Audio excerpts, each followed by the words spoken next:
Final Fantasy IX. That's right, guys. I just beat this game moments ago. And let me tell you, over the past 2 months, I've been working on playing this game. And what a beautiful game it is. Now, in Final Fantasy IX, you predominantly take the role of the main character, Zidane. And he's on basically a quest to stop a guy named Kuja, who later on in the game, you find out you're sort of the same breed of person. But anyway, in Final Fantasy IX, you explore this world to stop his evil plans, and along the way, like traditional RPGs, traditional Final Fantasy gameplay, you meet a wide variety of characters that through different points of the games you have the chance to play as, to customize your team, and each one of them has something special about them that makes them unique and makes you want to play as them. Steiner, the princess's bodyguard, basically. You got Vivi, who's a black mage, he's on a whole self-realization journey throughout this game. You got the princess herself, Princess Garnet, better known as Dagger, who basically is just out there to break away from her mother's footsteps and live this world and this journey of her own to make the world a better, safer place.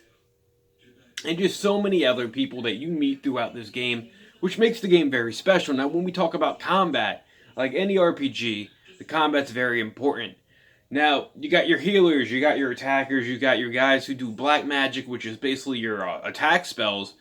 And, pretty much just by having the different variety of characters, it makes the game very, very entertaining to play as, because there's a wide variety of characteristics, and based on, the equipment that you have equipped affects the skills that you learn throughout the game. That's right, you don't just learn the skills from leveling up. You have to have certain things equipped, certain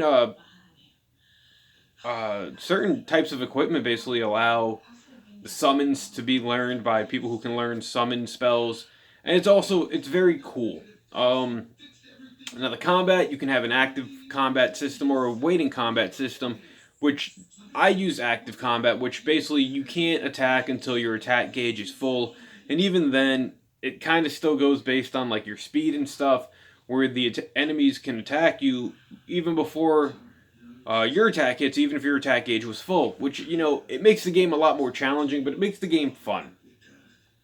Now, also, the worlds in this game, they're beautiful. The towns are very well built, but they do have that PlayStation 1 aesthetic that you would expect from a Final Fantasy game. Now, the only Final Fantasy game, aside from 9, that I had played that was based on the PlayStation 1 era was Final Fantasy 7. And that game I thought looked fun for its time, but it definitely looked a little dated. Now, the version of this game I'm playing is on the PlayStation 4. It's the re-release that came out just last year at the recording of this video. And, the worlds, you could see they upscaled the resolutions, the graphics, so they still kind of resemble a PS1 game. However, they're still fun to look at.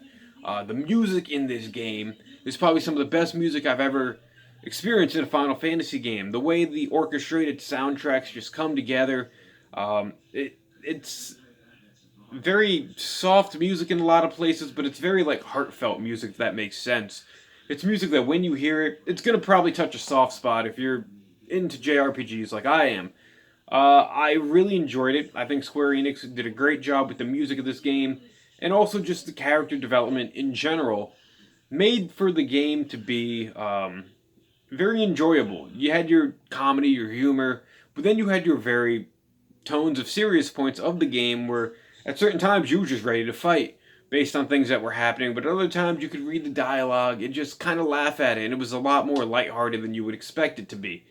Overall, I believe this to probably be one of the best RPGs, JRPGs I've ever played, at least to date.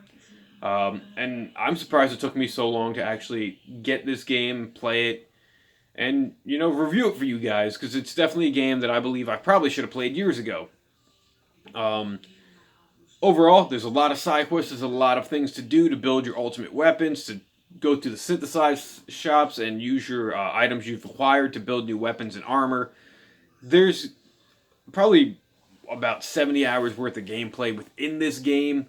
I beat the main story in about 28 hours, which I think is, average for a JRPG, at least of this era. And I would definitely tell you guys to check this one out, because Final Fantasy IX, guys, definitely takes the cake of the PlayStation 1 JRPGs. It's a fantastic Final Fantasy game. A Final Fantasy game that I don't think we've seen much of the same tone of, because as much as it was in 3D, it kind of had the story and the feeling of a 16-bit Final Fantasy game, which I really enjoyed. So guys, that's my review of Final Fantasy IX for the PlayStation 4. If you've played it, leave your thoughts of this game in the comments below, guys. Thank you for watching my video. Like this video, share this video, subscribe to my channel, and go check out all my other videos. Until next time, see you bye.